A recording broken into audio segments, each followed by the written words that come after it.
Bonjour. Aujourd'hui, j'ai le privilège d'avoir avec moi Yann Rossa, un ostéopathe, puis c'est un bon ami à moi. Il est dans un univers quand même particulier et il porte quelque chose de spécial. On va en savoir plus. Salut Yann. Salut Perry. Salut. Yann, pour le bénéfice des gens qui nous écoutent, ça a commencé comment rapidement l'ostéopathie, puis pourquoi tu as décidé un jour de te lancer ostéopathe? OK, l'ostéopathie a commencé comment? J'ai été me faire traiter un jour par un ostéopathe français, puis j'avais pas senti grand-chose durant le traitement. Il m'avait craqué un peu, mais il avait passé quand même pas mal de temps à ma tête puis à mon sacrum. Puis une semaine après, j'ai eu comme des gros symptômes vraiment genre une grosse douleur qui est arrivée, puis je me posais la question pourquoi. Ça m'avait fait du bien sur le coup, mais après ça, c'est Désagréable un peu. désagréable. Je suis dans un parc, puis là, ben, ça s'est révélé comme ça. Puis là, j'ai pensé, ah oui, c'est vrai, je l'avais demandé de faire un traitement pour mon bas de dos, puis ça doit être le traitement du bas de dos qui fait effet. Fait que là, dans le parc, j'ai commencé à m'étirer pour enlever la douleur. J'étais heureusement thérapeute aussi, fait que je savais quoi faire. Puis, ben, c'est ça. Ça a piqué ma curiosité. Puis après ça, sur un coup de tête avec un ami, on est allé voir une soirée d'information. Puis c'est sur un coup de tête que j'ai pris les cours d'ostéopathie. Ça date loin en arrière, là, si on parle de quoi, 15, 20 ans? 2009. 2009, ça fait plus ou moins 15 ans. Ouais. Fait que tu as suivi des cours d'ostéopathie. Puis à ce moment-là, tu n'étais pas massothérapeute déjà, toi? Ouais, j'étais déjà massothérapeute. J'ai commencé ça en 2007. OK. Fait qu'aujourd'hui, on peut dire combien de traitements que tu as fait à peu près d'ostéopathie en gros, là? J'en ai fait environ 8000. 8000, wow! 8000, ouais. Peut-être un petit peu plus que j'ai pas calculé parce que j'ai fait des traitements dans des spas puis dans des places où est-ce que ben c'est ça, là, j'ai pas pu faire signer des fiches puis faire un. Ben j'en ai peut-être un petit peu plus que 8000. Puis la massothérapie, tu en as fait beaucoup aussi. Ouais, en tout, masso et ostéo, j'ai calculé à environ 20 000 séances. Wow! Ça fait 15-20 ans à peu près que tu Ouais, œuvres là-dedans, là. ouais. Good. Est-ce que tu peux nous mentionner peut-être un ou deux exemples, là? Qu'est-ce qui se passe quand on va te voir comme ostéopathe, là? Les gens arrivent, ils ont des douleurs, que ce soit maux de dos, genoux, peu importe. As-tu un exemple que tu pourrais nous partager d'une personne qui arrive dans ton bureau? Oui, exemple, un monsieur à la retraite comme sur les forces spéciales de la SQ pour un anti-émeute. OK. Il arrive en canne dans mon bureau. Puis, plus capable de marcher, s'est fait masser, ça n'a pas fonctionné.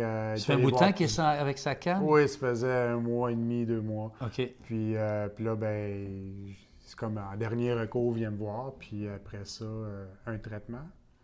Il repart pratiquement plus de canne. Puis le deuxième traitement, quand il est revenu me voir, il m'a dit, écoute, je viens, mais il est arrivé dans le bureau, pas de canne. Il dit, il dansait. Je suis comme, ça va mieux.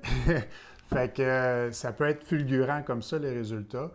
Ça arrive pas nécessairement à tout le monde, mais souvent, quand la personne est quand même en bonne santé, le corps réagit très rapidement face au traitement. Quand tu dis que ça réagit rapidement, l'ostéopathie, ça se veut que ça remobilise la circulation. C'est ça en gros? Ouais, ben le but, c'est de redonner du mouvement puis de l'espace au corps. Fait que quand que le mouvement puis l'espace est redonné, il y a une circulation, la circulation se fait de façon naturelle. Fait que là, un coup que la nourriture, elle arrive aux cellules, mais le corps produit ce que le corps a besoin pour réparer, reconstruire, à la limite rajeunir aussi.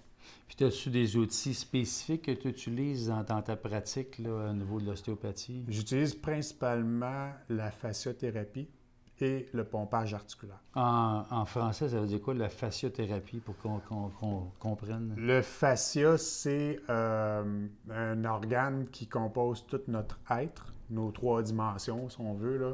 Dans l'ensemble. Dans l'ensemble, c'est ce qui nous... si on l'enlève de notre corps, on devient une flaque de sang par terre. OK, c'est ce qui maintient toute la masse corporelle, physique et à d'autres plans. Exact. Wow. Fait que là, c'est du fascia condensé. La peau, c'est du fascia. Puis entre les deux, entre la peau et l'os, c'est du fascia aussi qui relie, qui structure, qui compartimente, qui organise le mouvement, fait que les cellules sont comprises dans les fascias.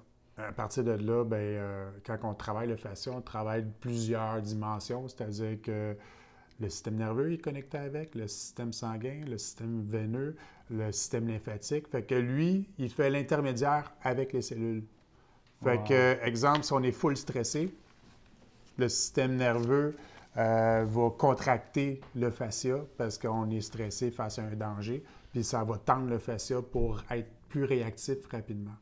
Mais des fois, on n'a pas besoin d'être aussi réactif puis d'être stressé. Puis quand on est comme ça trop longtemps, mais le corps, à un moment donné, il a comme une mémoire, puis il se tend, puis il devient plus rigide. Fait que là, les douleurs peuvent apparaître. OK. Puis l'autre, rapidement, le pompage articulaire, qui est ton autre outil que tu utilises dans l'ostéopathie, ça veut dire quoi, ce jargon-là, pour moi et les gens qui nous écoutent? On peut considérer l'articulation comme une éponge. OK. Fait que quand on tire l'éponge, on chasse les liquides à l'extérieur de l'éponge. Quand on ramène l'éponge sur elle-même, on ramène du liquide à l'intérieur. OK. Fait que quand on a de l'inflammation au niveau d'une articulation, quand on fait une petite traction comme ça, on stimule le mouvement liquidien pour, on va dire, changer l'inflammation. Parce qu'une inflammation qui reste stagnante, elle va être, on va dire, elle ne sera plus bénéfique pour le corps. Elle empêche la mobilité, là, comme on disait tantôt. Elle empêche la guérison. La guérison. OK. Wow. OK. Merci. Parce qu'à la base, l'inflammation, c'est responsable de la guérison, mais une inflammation qui perdure trop longtemps, ça l'empêche la guérison parce que ça devient chronique. Il manque de pompage. Ça fait un cercle vicieux. Ouais. Manque de pompage. Manque de pompage. C'est super.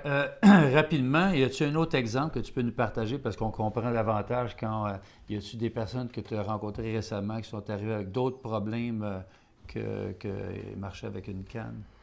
Oui, ça peut être problème de sinus, problème de sinusite. J'avais rencontré une fille de 16 ans. Problème de sinusite, elle était supposée d'aller se faire opérer. Puis là, ça lui faisait trop mal, puis c'était dans le temps des fêtes, fait que je l'ai traité pour ça. Puis, je l'ai vu une fois seulement, à ma grande surprise. Après ça, j'ai appelé son père, je lui ai dit « Qu'est-ce qui se passe? Vous avez annulé le rendez-vous? » Il dit « Oui, elle a plus mal. Elle ne veut pas revenir parce qu'elle n'a pas aimé nécessairement se faire mettre le doigt dans le nez, mais ça lui a fait du bien, puis il m'a dit « écoute, elle a annulé son opération aussi. » OK, elle était séduisée pour avoir une opération, Ouais. puis ça faisait longtemps qu'elle souffrait, j'imagine? Oui, ça faisait un an ou deux peut-être. Fait que... Une session, tu l'as vu? Oui. C'est phénoménal. Fait que c'est sûr que c'est parfait en prévention. Pour les personnes qui se font opérer, pour les personnes prises avec des problèmes chroniques, mais des fois, ça peut être un petit peu plus compliqué après à traiter. Ça peut être un peu plus long, mais ça peut fonctionner aussi. Pour offrir un cadeau aux gens qui nous écoutent, y a-t-il un truc que tu pourrais offrir aux gens qui peuvent faire à la maison physiquement? C'est un exercice quelconque pour favoriser la circulation, la mobilité du corps, ne serait-ce que se lever de leur chaise. Dans le fond, des fois, on reste longtemps assis, là. Le monde des tablettes puis des téléphones cellulaires, ça Ouais. pourrait être un exercice de cou. De coups. De cou. Juste dire oui. Oui? Juste dire oui. Comme ça, là, oui? Ah! C'est génial. Ben oui. Je le fais, puis moi-même, ça craque, là, tu sais, ça fait toc! Ben, tu commences à être de plus en plus souvent sur des tablettes aussi, là. Ouais. Fait que, on respire. C'est bon. Fait que juste dire oui, ça va stimuler le mouvement des vertèbres du cou, puis ça va stimuler la circulation dans le cou. Fait que, exemple, la tête, c'est le système nerveux central, c'est l'ordinateur, mais les conduits électriques, c'est le cou. Fait que pour se rendre au reste du corps, le cou, il faut qu'il soit mobile. Fait que... Bouger. C'est important. Yann, merci infiniment. Je sais qu'on pourrait parler bien longtemps. Merci les gens qui nous écoutent présentement. Si vous avez des questions, commentaires, écrivez-les au bas ou en haut de la capsule. Yann va se faire un plaisir de répondre. Puis on se dit à la prochaine avec du bon contenu. Yann Rosa, ostéopathe. Merci. fait plaisir. Bye. Bye bye.